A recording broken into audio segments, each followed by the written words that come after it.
And now, the Lux Radio Theater proudly presents Vincent Price as Winston Smith in 1984.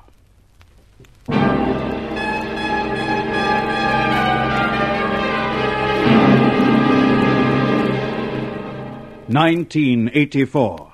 The world is one world, divided into three parts: East Asia, Eurasia, Oceania.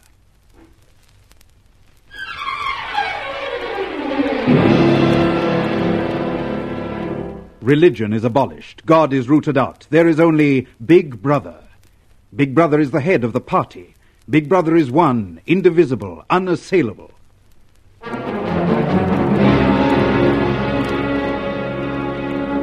Oceania is good because Big Brother is good. Oceania is one because Big Brother is one. Big Brother sees everything, knows everything.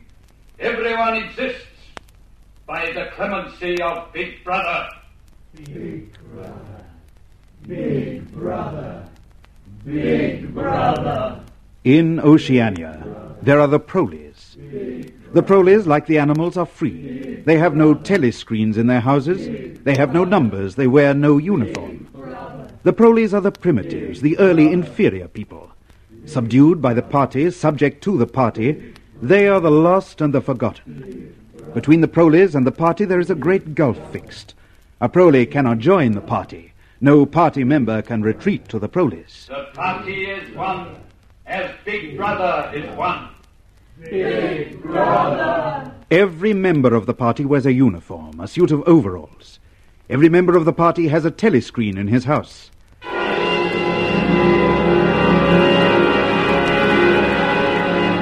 Every member of the party has a number. You there, stand up. In front of the screen. What is your number? 6079. Your name? Winston Smith. Where do you live? Third floor, Victory Mansions. Employment in the party? Records Department, Ministry of Truth. Repeat the slogans of the party with fervor. War is peace. Freedom is slavery. Ignorance is strength. Now, how is Oceania governed? By Big Brother, through the Ministry of Truth, the Ministry of Peace, the Ministry of Plenty, the Ministry of Love. Describe their functions. The Ministry of Truth, News, Entertainment, Education, the Ministry of Peace, Conduct of War, the Ministry of Plenty, Economics. Well, go on. The Ministry of Love, what does that do? I don't know. I have never been there. Let us hope for your sake that you never do. The Ministry of Love is where people who do not love Big Brother are taught to love him. Do you love Big Brother, Winston Smith? I love Big Brother. Repeat it. I love Big Brother. I love Big Brother. Your tour of duty at the Records Office begins at 900 hours. Be there on time. 6079 Winston Smith. Dismissed. That was an unexpected call, wasn't it? Oh, they do it sometimes. Part of the quarterly brush-up discipline, you know. Perhaps. But that fellow on the screen was probably from the Thought Police. They can cut in on anybody's screen, you know. They do. How do you think so many comrades have been vaporized? Thought Police, of course. And the home telescreen. They can see you and hear you all the time. But I've got nothing to worry about. I stick to the party rules. I do my job. But you don't think the way the party thinks, do you? More important, you don't want to think the way the party thinks, the way Big Brother wants you to think, do you? I just couldn't face the telescreen any longer. I had to get out and get away. You and I. You? Well, you. I'm you, Winston. I'm the other you who looks out of your eyes. Yes, you twitch my lips and tingle in my fingertips at the most inconvenient times. But they know nothing about you. They control me like they control everybody else. Then why do you do the silly things you do? What silly things? That book you bought. But it's just an old book with blank pages. What's wrong with that? Nothing, except they don't make books like that anymore. And if they ask you where you got it, you'd have to tell them at an antique shop in the Prole Quarter. But I just wanted to keep a diary. Nothing wrong in that, is there? No, except you'd find it hard to explain why you wanted to keep a diary. And remember, You're not supposed to go into the Prolly Quarter anyway. I know. The Proleys aren't members of the party. They're just slaves. But will you stop it? I've got enough to worry about as it is. Yes. It's the girl, isn't it? The girl in the fiction department. Yes. Yes, the way she looks at me. The way she stays near me. She's rather pretty. What if you like that sort of thing? A lot of good it is when she wears the red sash of the Anti-Sex League and could be a police spy into the bargain. You're rattled this morning. Mustn't get rattled, you know. It shows. That's the way they get onto you first. Pull yourself together. There's where you work. There's the Ministry of Truth straight ahead. Smile now, Winston. Smile!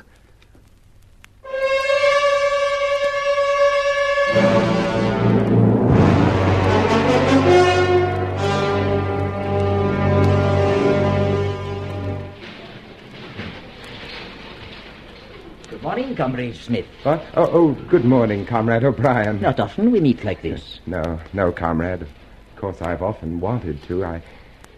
Wanted? What, Comrade? Well, I don't know. It's probably foolish. You are known as a great man in the party. I've admired you from a distance. I hear good reports of your work, Smith. Well, I've often hoped I might discuss it with you. A pity we have no time now. Never mind. We'll meet again one day. In the place where there is no darkness. In the place where there is no... I beg your pardon, Comrade. Good morning, Comrade. Don't let me keep you from your work. A place where there is no darkness. He said... Never mind that now, you fool. Compose yourself. You're at work. Everybody watches. Everybody listens for Big Brother. Oh, yes. Yes, of course.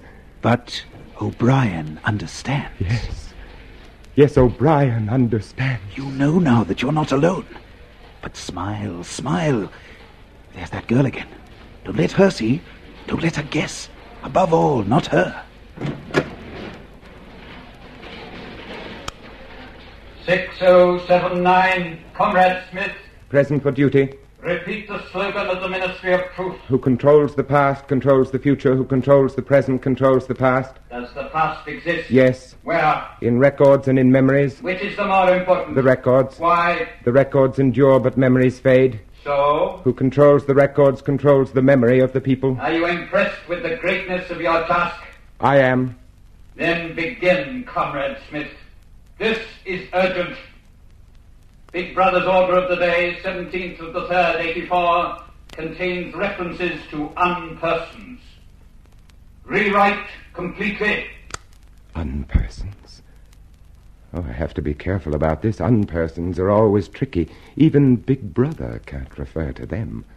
Unpersons don't exist. Oh, let's be frank. Unpersons are persons who have been liquidated, destroyed. Your job is to see that all record of them is destroyed as well. Are they mentioned in the press? Delete their names. Are they shown in photographs? Make a new photograph. Are their voices recorded? Destroy their records. And presto, they do not exist. They never existed. They have no place in memory or history. That could happen to you, too. All personnel will lay aside their work and face the telescreen for the 1-minute hate. You're out of luck. The girl's sitting right next to you. Watch your step now. Make it a convincing hate. Thought police are very shrewd. You are here to hate. You are here to loathe, to despise, to detest with all your being. Whom do you hate? Goldstein. Goldstein. Goldstein. Goldstein is what? Enemy of the people. Saboteur. Traitor. Whom else do you hate? The Brotherhood.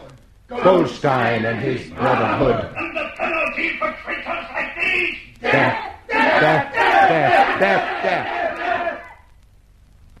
We hate traitors. We love Big Brother. We hate traitors.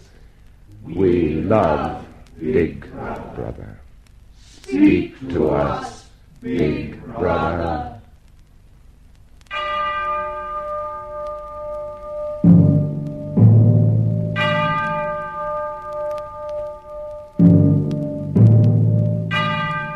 My comrades,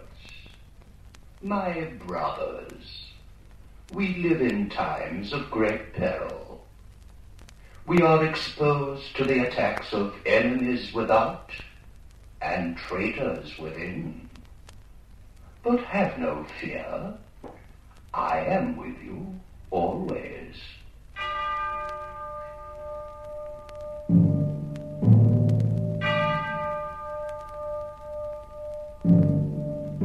The 1 minute hate is concluded. All personnel will return to work.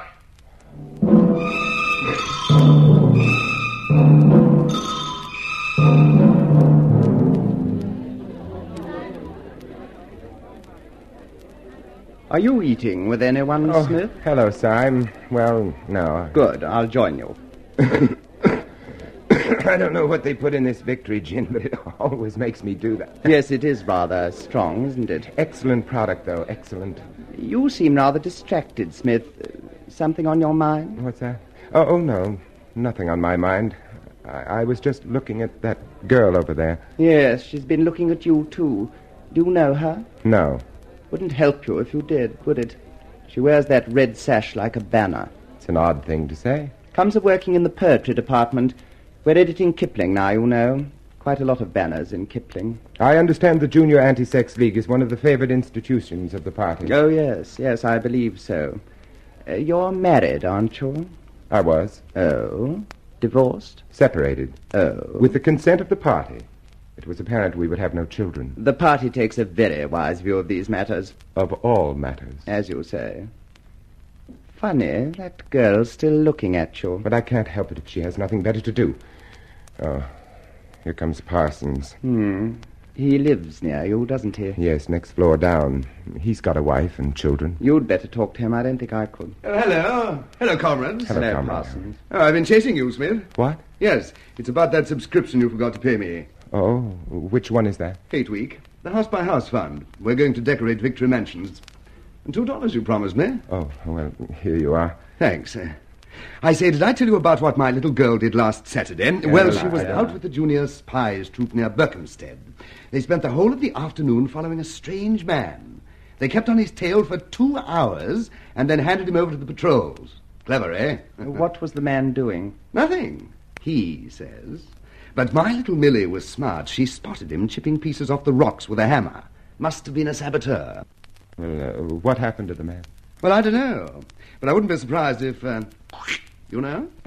That's very good.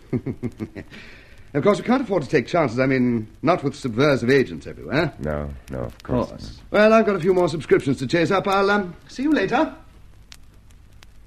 Tell me, Smith, did you ever regret not having any children? And I can't say I've thought much about it. Why? I was just wondering. Parsons seems very happy with his little brood, doesn't he?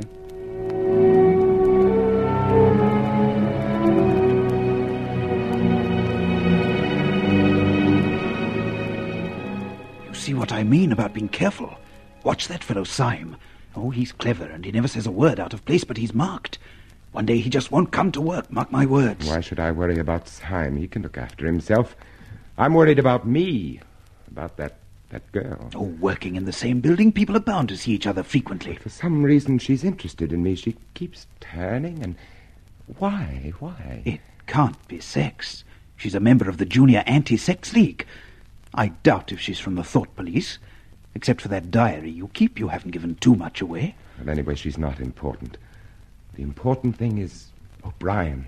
He spoke to me today. He understands. He knows. Knows you're guilty of thought crime, that you hate Big Brother, that you... All of that and more. Everything.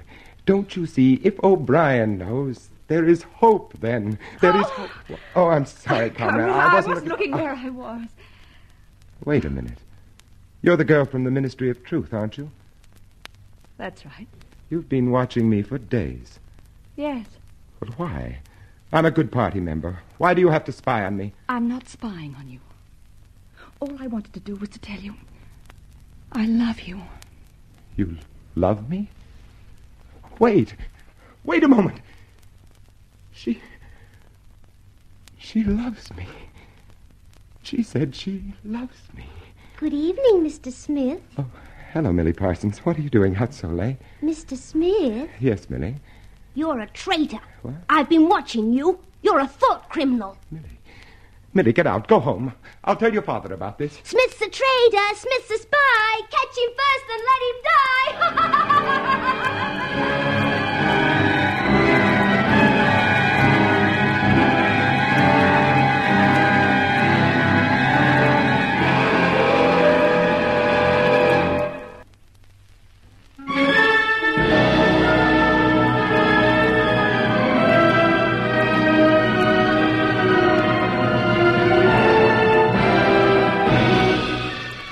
1984, the year of Big Brother, the all-embracing night of Big Brother.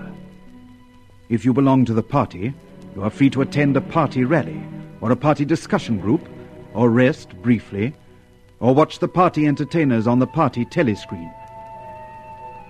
But if you are number 6079, Comrade Winston Smith, party member in revolt, loaded with the guilt of thought crime, you walk the city, the dark, narrow streets of the city, clinging desperately to those few cubic centimeters inside your skull case, which is all that is left to you of privacy, possession, and hope.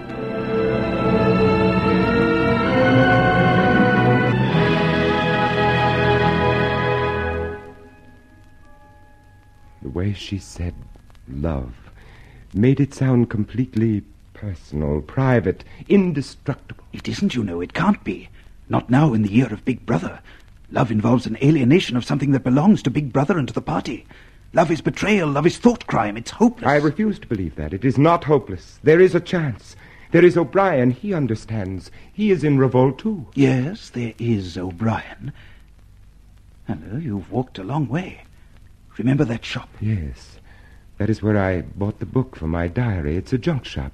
It's old and musty and full of useless things. But it proves something, don't you see? It proves that things were different once, in spite of what the records say. And if they were different once, they could be different again. Go on. In you go.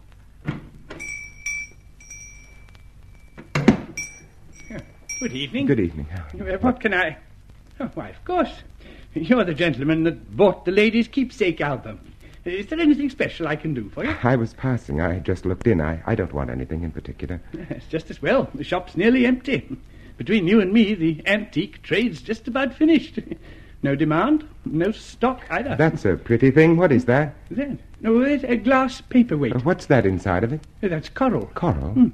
Must have come from the Indian Ocean. They used to melt the glass onto it. More than 100 years old, that is. It's a beautiful thing. Yes, indeed it is. Now, there's another room upstairs you might care to take a look at. Oh, yes, of course. There's not much in it. Just a few pieces. We could do with a light if we're going up. Yes, the room. We used to live here till my wife died. Now I'm selling the furniture off little by little. See, that's a beautiful mahogany bed. There's no telescreen. I never had one of those things. Too expensive. I never really felt the need of it. You don't live here now? Oh, dear me, no. I live with my daughter. Oh. She's quite a nice apartment, in the worst of taste. No, I lock up at night and leave all my memories here. Well, now, if you happen to be interested in old prints at all, there's quite a nice one over here. The frame's screwed to the wall, but I dare say I could fix it for you if you wanted it. I know that building. It's a ruin now. It's in the middle of the street outside of the Palace of Justice. That's right. Outside the law courts. It was bombed in, many years ago. It was a church at one time. A church? Oh, yes. St. Clement Danes. Oranges and lemons, hey, the bells of St. Clement. Silly of me. What's that? Oranges and lemons. That was a rhyme we had when I was a little boy. Oh. Now, how it goes on, I don't remember. But it ends up, here comes a candle to light you to bed.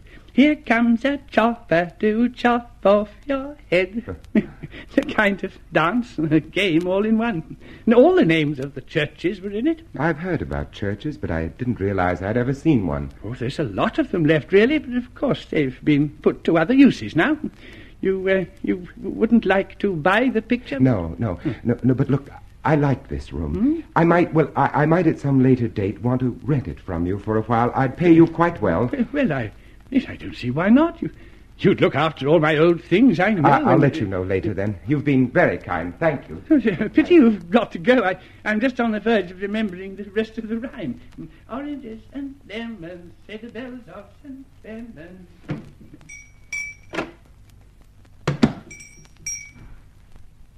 Winston. What? Stop.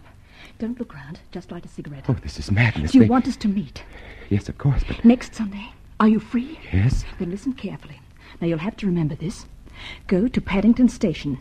Take the train to Ilborne. Yes. Now, when you get there, turn left outside the station. Walk 2 kilometers till you come to a gate with the top rail missing. Now, follow the path and wait for me by the fallen tree. Have you got that? Yes, wait. I'll be there at 1500 hours. I must go now. Now, don't follow me. Just finish your cigarette. But listen, you... I love you. I love you.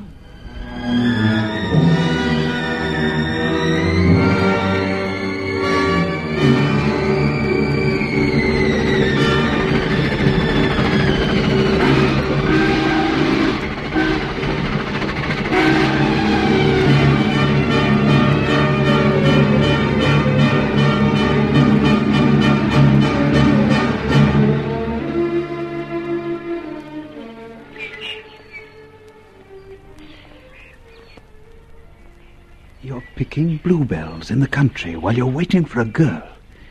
You know you've taken the first step on a road that has only one end, death.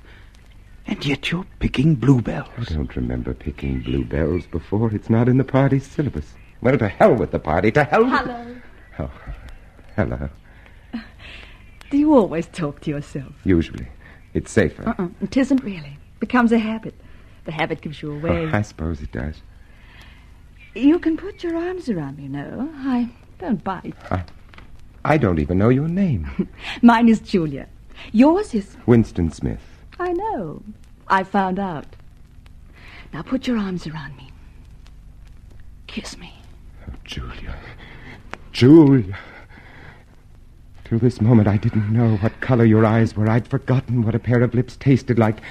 I'd forgotten how it felt to hold a woman. It didn't take you long to remember. Look, before we go any further, I'm 39. I've got a wife I can't get rid of. I've got a varicose ulcer and 5 false teeth. And I couldn't care less. Julia, are we safe here? Safer than anywhere. Now relax. Hold me in your arms. Now just let's be ourselves. Tell me, what did you think the night I told you that I loved you? I hated the sight of you. You must know I thought you belonged to the thought police. The thought police? Oh, not really. Well, if not that, at least it's a good party member, pure in word and deed. Banners, processions, games, community hikes. And you thought if I had half a chance, I'd denounce you to the police and get you killed off? More or less, I... It's this blasted sash that does it. The Junior Anti-Sex League. Let's get rid of it for the afternoon, huh? Julia, you're a perpetual surprise. Not really. It's just that I've got the right appearance. I'm good at games. I was a troop leader in the Junior Spies. I do voluntary work 3 evenings a week for the Junior Anti-Sexers. I spend hours and hours pasting their silly posters all over London. I always look cheerful, and I always yell with the crowd. That is the only way to be safe. Why did you pick me? Something in your face. I knew you could be one of theirs, but I thought I'd take a chance. Julia, I've got a place. A room and furniture. We can be there whenever we like. Whenever we can, darling. It's not quite the same thing. I still have to stick up posters, and you still have to go to discussion groups. But there'll be times. Where is this place? In the old part of the city where the Proleys live. It's over an antique shop. Well, we have ourselves a love nest. Oh, but we'll have to be careful. Very careful not to give a sign. Not a flicker of recognition. We will be. Julia, have you ever done this before? Of course. Dozens of times. With dozens of men. Was it the same as with me? Not quite. You see, darling, I love you. But the others? 2 reasons, darling. I like it. The party doesn't like it. You make it sound like a political act. That's why they'd arrest us if they ever found out. Love is a political act.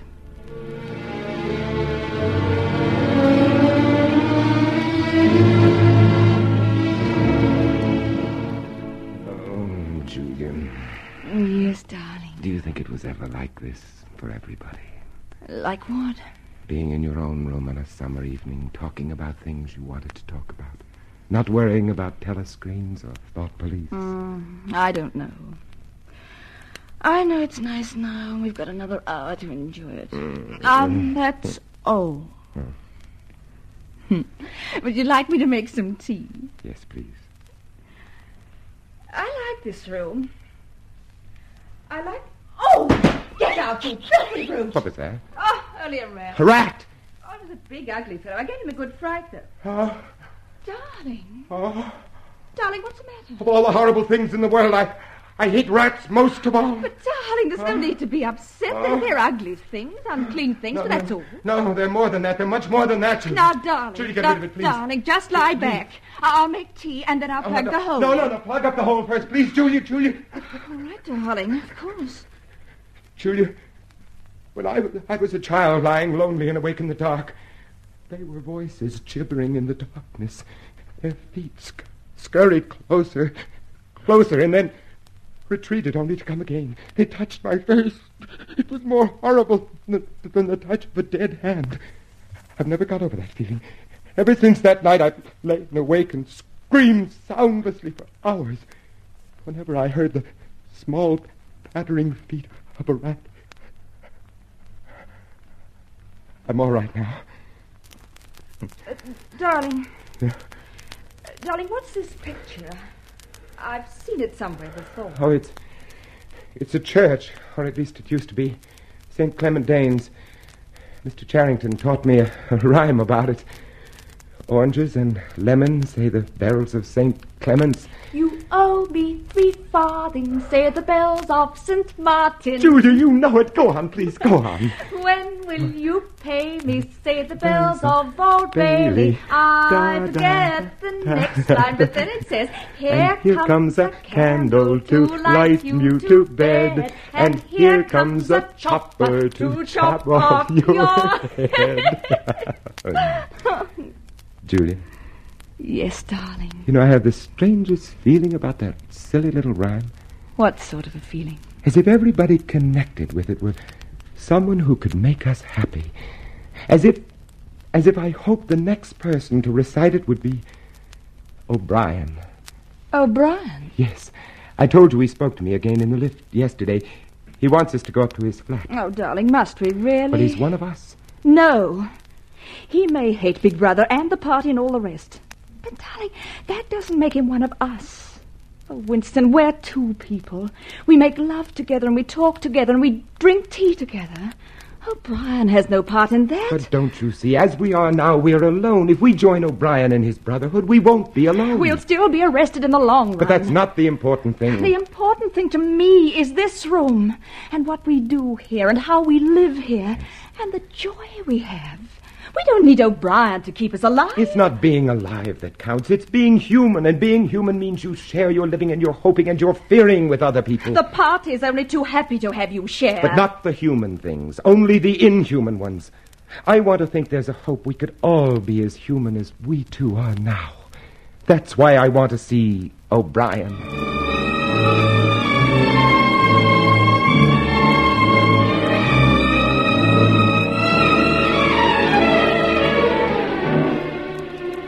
I know your names, you know mine. I'm O'Brien. We may dispense with introductions. Pardon me while I switch off the telescreen. Can you really switch it off? Members of the inner party have that privilege. We are... Alone? Yes, we're quite alone. Well, Julia and I believe that there is some kind of a secret organization working against the party. We believe that you are involved in it. We want to join it and work for it. We are enemies of the party. We are living together. We are thought criminals. I tell you this because it puts us at your mercy, and you will know that we are telling the truth. If you wish, we will sign a statement. There is such an organization. Its leader is Emmanuel Goldstein, whom you know of. Yes, but we thought we were afraid that Goldstein and the conspiracy were invented by the thought police. No, they exist. But what are you both prepared to do to help the conspiracy? Anything we are capable of. You're prepared to give your lives? Yes. To commit murder? Yes. To betray your country? Yes. To cheat, forge, blackmail, corrupt the minds of children? Yes. You're prepared to commit suicide if ordered to do so? Yes. You're prepared to separate and never see each other again? No! It's just as well to understand these things right at the beginning.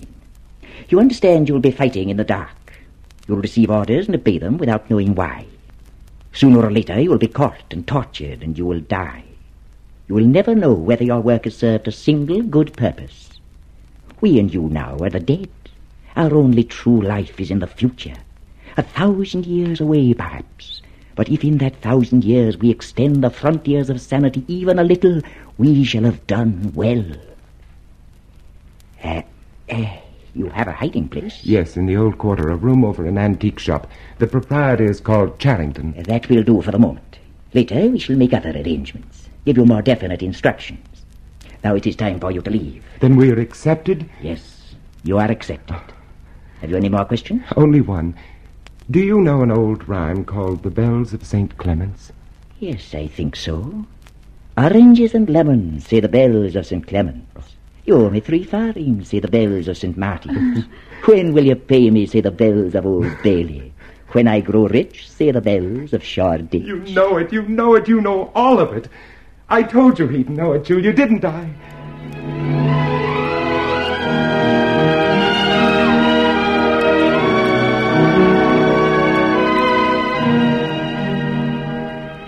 Oh, Julia.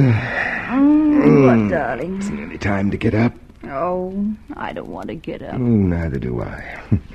You know what I was remembering just then? No. You remember that thrush that sang to us the first day in the wood? No, he wasn't singing for us, just for himself. Not even that, he was just singing. That's what I mean. I wonder if we will ever see the day when we'll be just singing. No, I doubt it.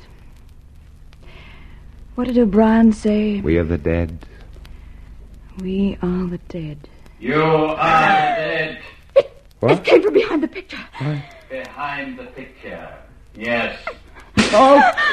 Now you can be seen.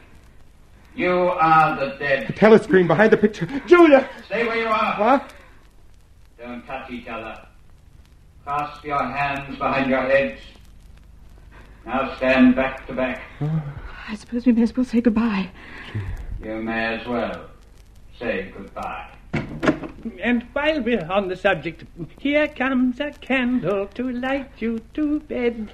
Here comes a chopper to chop off your head. Mr. Charrington. No!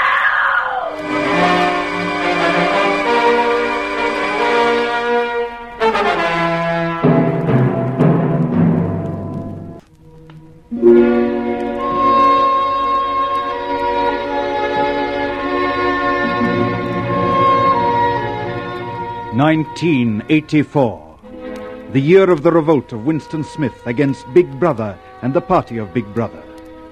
It had been a bloodless revolt, bloodless and small and secret in a mahogany bed in a fusty upstairs room.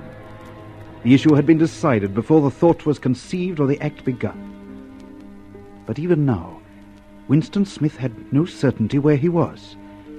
His world was a windowless room with walls of white porcelain flooded with light from hidden lamps, stark under the scrutiny of 4 telescreens from which every motion was visible.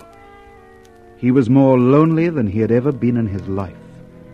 And yet, he was not alone. Can I talk?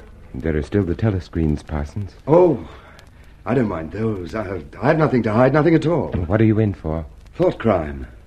You wouldn't think it possible, would you?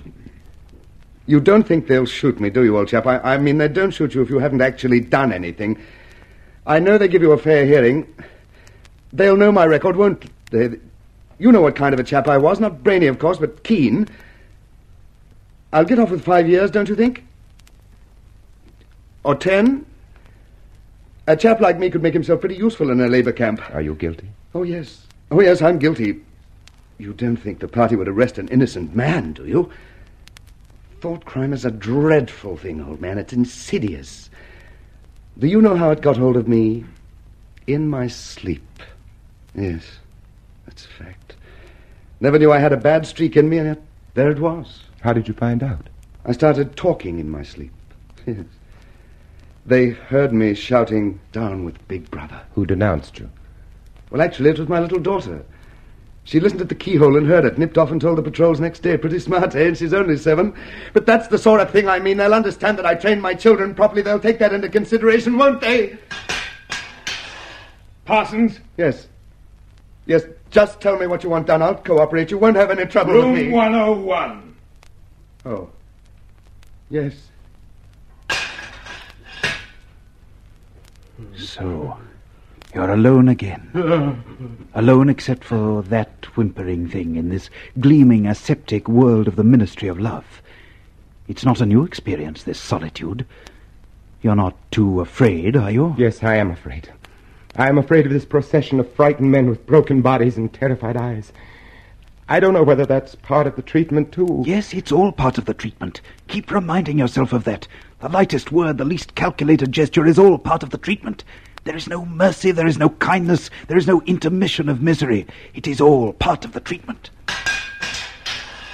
Come on, you. We can't wait any longer. Me? No, not you. This. Come on. On your feet. Where are you taking me? Room 101. No! Don't do anything but that. You've been starving me for weeks. Finish it off and let me die. Shoot me. Hang me. Take my family and cut their throats. But don't take me there! Room 101! No!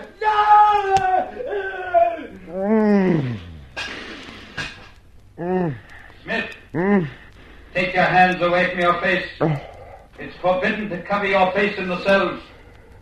Take hold of yourself now. That's part of the treatment, too. Everything's part of the treatment. But so long as you still have those few cubic centimeters inside your skull, you're still a man. You're still stronger than they. Hello, Smith. O'Brien. That's right. So they got you, too? Oh, they got me a long time ago.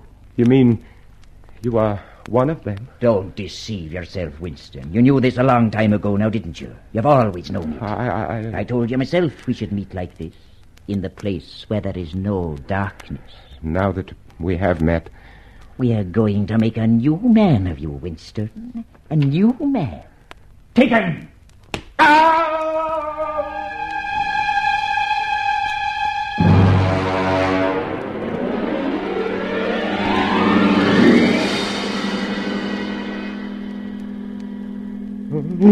You see how it is, Winston. Pain itself and suffering is no longer a chance, an accident. It is a calculated process, a thing measured and graduated and controlled. We are not medieval butchers probing for the nerve roots. We are masters of this most subtle of sciences. Look, there is a dial upon which our agony is measured. There is a lever by which I can increase or diminish it. But it is not I who inflict this pain on you, Winston. It is you yourself. You understand that, don't you? You've always understood that. Winston, you are suffering the pain of birth, the rebirth to sanity. You must be born again. You know that, don't you? Look at my hand, Winston. How many fingers do you see? 2. And on this hand, 2. Put them together. 2 and 2. What does that make? 4. And if the party says 2 and 2 make not 4, but 5, what then? There is still 4. How many fingers, Winston? 4. What else can I say? 4. How many fingers, Winston? 4. Stop it. I'll tell you 4. 4. How many fingers, Winston? 5.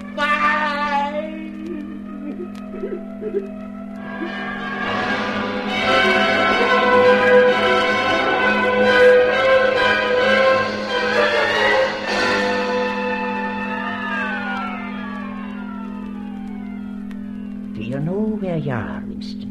I don't know. I can guess. In the Ministry of Love. Do you know how long you've been here? I don't know. Days, months, years. Why did we bring you here? To punish me, to make me confess. No, Winston, not that. Not the small tasks of punishment and confession. What could you tell us that we don't know already? What satisfaction do we draw from your stricken flesh? Shall I tell you why we brought you here? to cure you. Cure me of love for a woman. Love. Love is a word, an obsolete word. There is no love, only a biological act. Cure me of what, then? A false and foolish thinking. We don't want martyrs, Winston. We want disciples, willing disciples. And when we've made you a willing disciple, then we shall destroy you. And why do you go to the trouble to torture me? Because you're a flaw in the pattern, Winston. You're a stain that must be removed. But you've not told me why. Why? No, Winston, you must tell me why. The answer to that question is the measure of my whole success with you. It may be the key to your release from this small prison of great agony. You tell me why, Winston. Why do we do all these things? You are ruling over us for our own good. You believe that human beings are not fit to... Stupid, Winston! You deserve an eternity of pain for a folly like that. Now I will tell you why. The party seeks power for its own sake. We are not interested in the good of others. We are interested only in power. Not wealth or luxury or long life. Only in power. Pure power. No one ever seizes power with the intention of giving it up. Power is not a means. It is an end in itself. The object of persecution is persecution. The object of torture is torture. Each is an exercise of power, a pressing upon the nerve of agony, until one after another all men are converted to our discipline. All men are submissive to a universal power. You'll never do it. You'll never do it. Never. Never. We did it to you, Winston. Shall I show you in a mirror just what we have done to you? Shall I tell you that you're just a bag of bones? That you've lost all semblance of a man? That your hair and your teeth are falling out? That you are an offense to sight and to smell? We did that to you, Winston. Now, 2 and 2 make 5! But I'll never betray you. You failed there. You couldn't make me betrayer. Could you? You failed, O'Brien. You failed. You failed. No, we never fail, Winston. Never. We cannot afford to fail. Take him to room 101.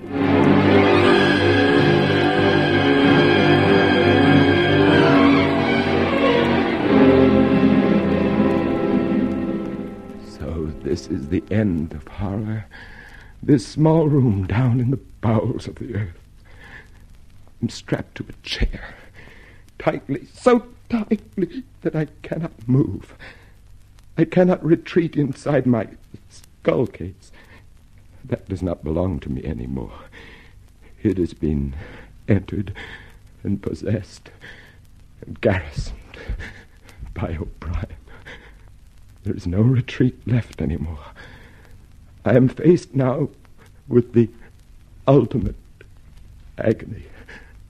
I am in room 101. You asked me once, Winston, what was in room 101. You knew the answer, though. You wouldn't admit it. No. Everybody knows it, really. The thing that is in room 101 is the worst thing in the world. The worst thing in the world, of course, varies from person to person. For some, it is burial alive. For some, it is death by fire. For some, it is quite a trivial thing. In your case, Winston, it is rats. Oh, no. Take them away. Keep them away from me. You can't do this to me. You can't do this. You have not yet surrendered to me, Take Winston. How can I surrender if I don't know what you want? I've answered all the questions, haven't I? I've learned all your lessons, haven't I? Take them away. Please, take them away. The rats are starved, Winston. They will eat a man alive. Stand, rats. I can use them on you, or I can use them on Julia. You have your choice now.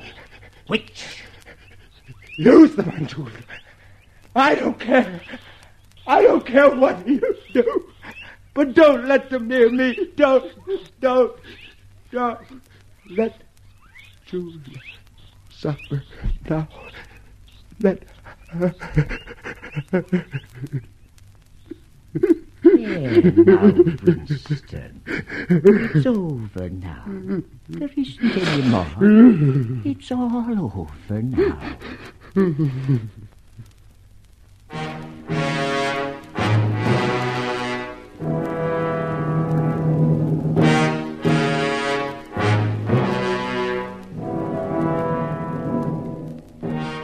And now there is a calm, a great pervasive calm. You sit at your corner table in the cafe and fumble with the chessboard and sip your victory gin and scan the newspapers. You look out the window and watch the people go by. One day, Julia passed, and something stirred in your mind for a moment and then died again. There are so many people, and this small corner which they keep for you is warm and comfortable. When you finish the newspaper, you watch the telescreen. Strange that.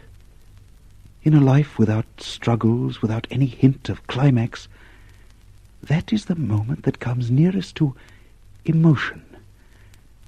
The face of Big Brother flashes on the screen. You hear his rich, full voice.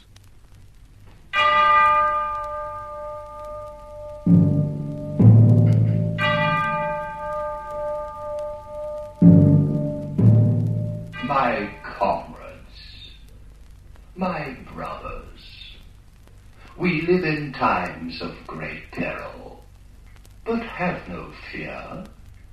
I am with you always. My care and my love reach out to you wherever you are. And we love you, Big Brother. We love you. We have erred. We have been punished. And you have taken us back. We love you, Big Brother. Love you. Love you. Love you.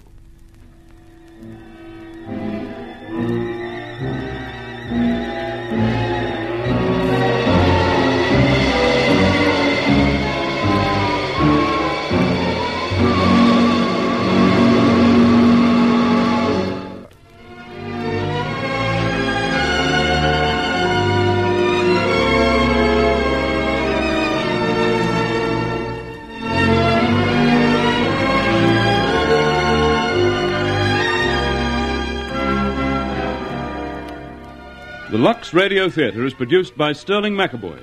1984 was adapted from George Orwell's novel by Morris West. Tonight's play was directed by Paul Jacklin. Heard in our cast were Lionel Stevens as O'Brien, Alexander Archdale as Charrington, Guy Dolman as Parsons, and Dorothea Dunstan, Gordon Chater, Rupert Chance, Murray Powell, Leonard Bullen, and Alan Herbert. David Netheim was heard as the narrator. Margot Lee played the role of Julia, and as Winston Smith, you heard our distinguished Hollywood star, Vincent Price.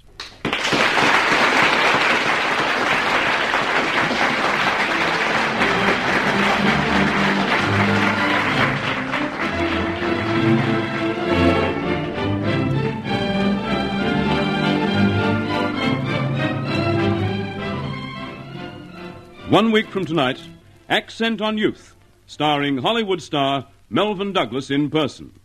Until then, this is the Lux Radio Theater, signing off from 50 stations throughout the Commonwealth of Australia. That concludes this week's broadcast of Echoes of a Century.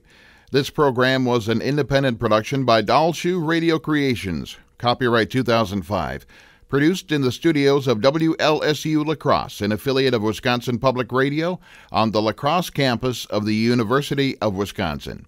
I'm King David Mackenzie. Thanks for listening. I hope that you'll join us again at the same time next week. Until then, remember, fear and God do not inhabit the same space.